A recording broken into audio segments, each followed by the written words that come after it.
Today we are taking a look at a 7th generation Volkswagen Golf GTI.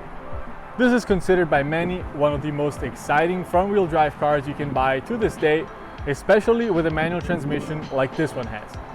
But what is it like to actually own it and use it every day? To find out, I've talked in nauseating detail with the owner of this car so that I can tell you exactly what it's like to live with this car and daily drive it. So stay tuned as we take a look at the GTI and take it for a spin.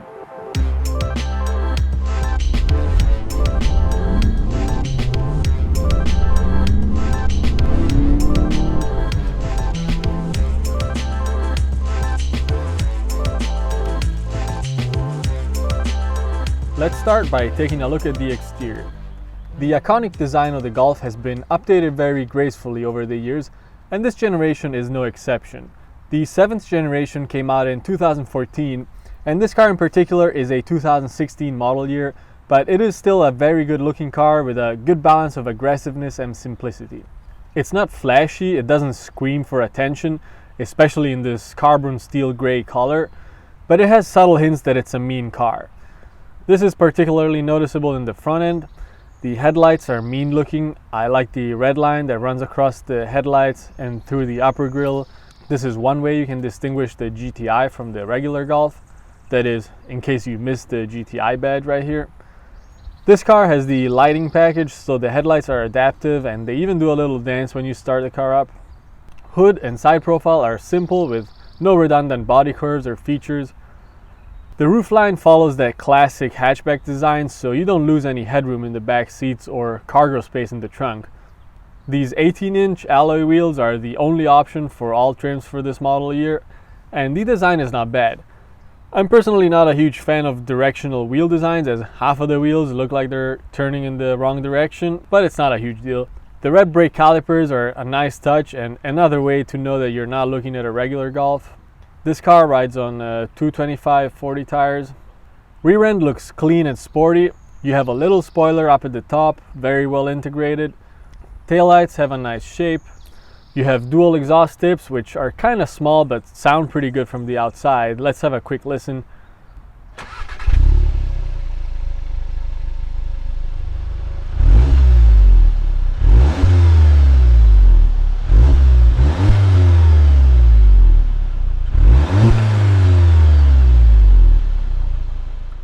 Let's also take a quick look at the engine bay.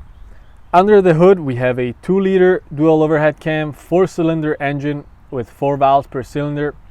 It is direct injected and it is turbocharged, making a peak of 210 horsepower and 258 pound-feet of torque using premium fuel. The engine is paired with a 6-speed manual transmission, but a 6-speed DSG automatic transmission is also available.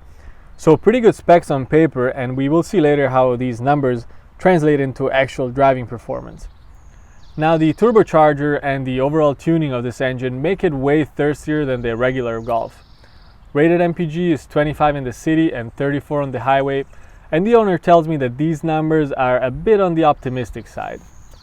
Fuel tank holds about 13 gallons of gas, which equates to about 370 miles of range. Car weighs around 3,200 pounds. Before we get inside, here's a quick look at the key fob.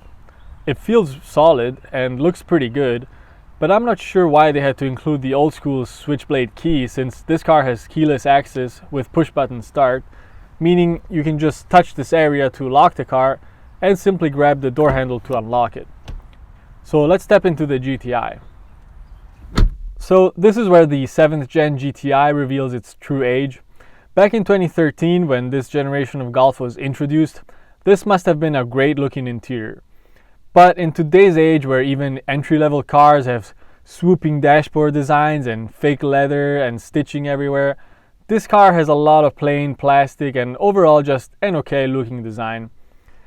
Now that's not true for the steering wheel, which looks good and feels very nice and solid. I wish this silver piece that says GTI was actual metal, but it's just plastic. Gauge cluster looks nice and simple. You have your tach and engine temp on the left, speedometer and fuel gauge on the right. In the center you have a digital display. Again, this really shows the age of this car, since most modern interiors have much larger and higher resolution displays here. but it has a surprising amount of pages that you can flip through using the up, down, and left, right buttons on the steering wheel. Best of all, you have a built-in lap timer for when you take this thing to the track. Center display also doesn't look the most modern. It's kind of small and not the highest resolution. There's a sensor down here that detects when you're about to touch the screen, and it makes buttons bigger so it's easier to touch them. The system itself is responsive and works well. There's even a cool page that shows you some real-time performance data. And best of all, it supports both Apple CarPlay and Android Auto. With this premium Fender audio system, you get 9 speakers and they sound really good. Bass is strong and there are no rattles from any of the panels, even at louder volume. Because this is the Autobahn edition, which is the top trim, you get some nice amenities like dual zone automatic climate controls, as well as heated seats in the front. There's a little bit of red ambient lighting on the door panels. Down here you have a storage compartment with one USB and an aux port. I like the placement of the engine start-stop button here, very sports car-like. Gear lever has the traditional golf ball shape. Around the shifter you have a few buttons for traction control and mode selection, and you also have a bunch of blank switches. This car does not have the performance package nor the driver assist package, so you gotta get those options if you want some more actual buttons here. Here you have a traditional handbrake lever. For some reason the European model has an electronic park brake instead. Here you have a 12-volt power outlet. Center armrest is soft and adjustable. Storage compartment is pretty small, but you get a second 12-volt power outlet in here. Up here you have a nice sunroof with manual shade. The leather seats are very sporty. They are bucket style and they really keep you in place with these big side supports. They don't feel very soft, but they are actually very comfy, and the owner tells me that they're just fine for longer trips too. Back here you just get regular seats. I believe these are the same ones that you find on the regular Golf, so they're not as sporty as in the front. Legroom is fine and headroom is great. I'm 6 feet tall and I fit in here just fine. You get a couple of air vents down here and a center armrest. So overall, no complaints back here.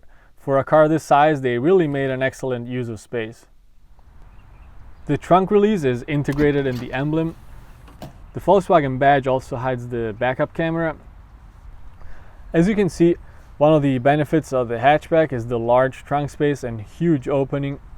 With the shelf in place, you have about 23 cubic feet of volume, and if you remove it, you get like twice as much.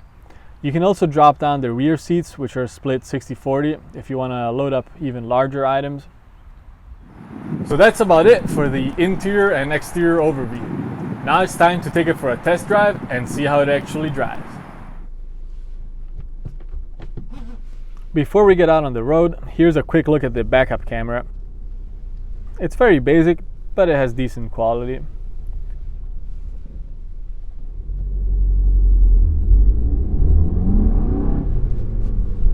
So how does this 7th gen GTI drive? Well, the short answer is it drives amazing. The manual transmission feels very good. It has a pretty short throw and just feels really solid. There's not a lot of wobble in the lever either. The clutch is great too, but it takes a little bit of getting used to learn where the engagement happens. Brakes are excellent. They feel very linear and predictable, and they bite hard when you need them to. When it comes to acceleration, there is definitely some turbo lag. Not much happens when you first mash the pedal, but once the turbo kicks in, it really pushes hard. There is no auto rev matching for downshifting. I would have liked to see an option for that for beginners who still wish to drive the car hard. There are 3 driving modes in this car: normal, sport, and individual.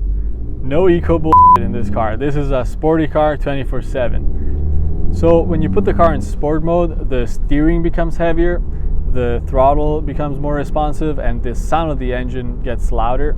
Now that's achieved via what Volkswagen calls sound actor, which is basically a speaker that simulates louder engine noise. In individual mode, you can configure each of these items manually. One of the most impressive features of the GTI is how well planted to the ground it is. This car has independent McPherson struts in the front and fully independent multi-link suspensions in the back, and they work just great. There is almost no body roll when turning, yet the ride quality is still extremely comfortable and refined. You can feel bumps and potholes, you're not completely isolated from the road, but the suspensions absorb them very nicely. Steering feel is great, the car is very responsive and precise. It almost has a bit of a go-kart feeling when taking sharp corners. Reported 0 to 60 times are in the 6 to 6.5 seconds range. Let's see here what we can get out of it. I'm not the fastest at shifting, so don't have high expectations please. I'll have the car in sport mode and I'll turn traction control off.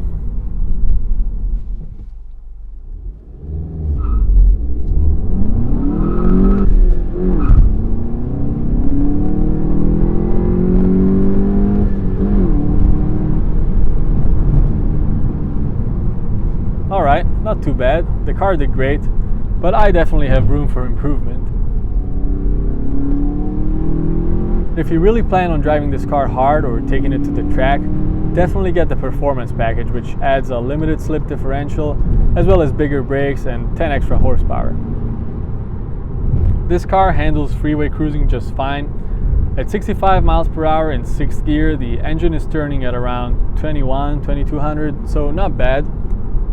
At these speeds, the engine is decently quiet, not much road or wind noise either.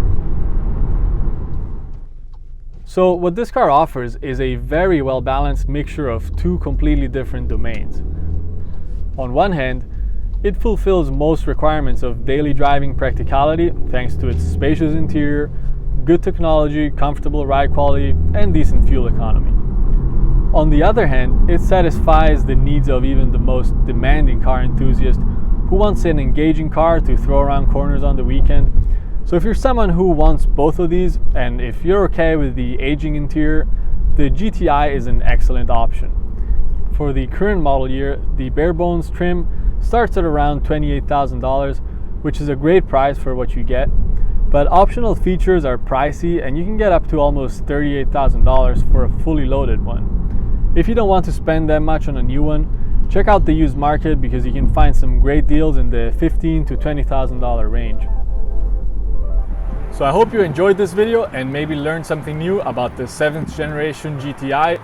If you have any questions about the car, please let me know in the comment section. Also, if you liked the video, please give it a thumbs up. I'll see you next time.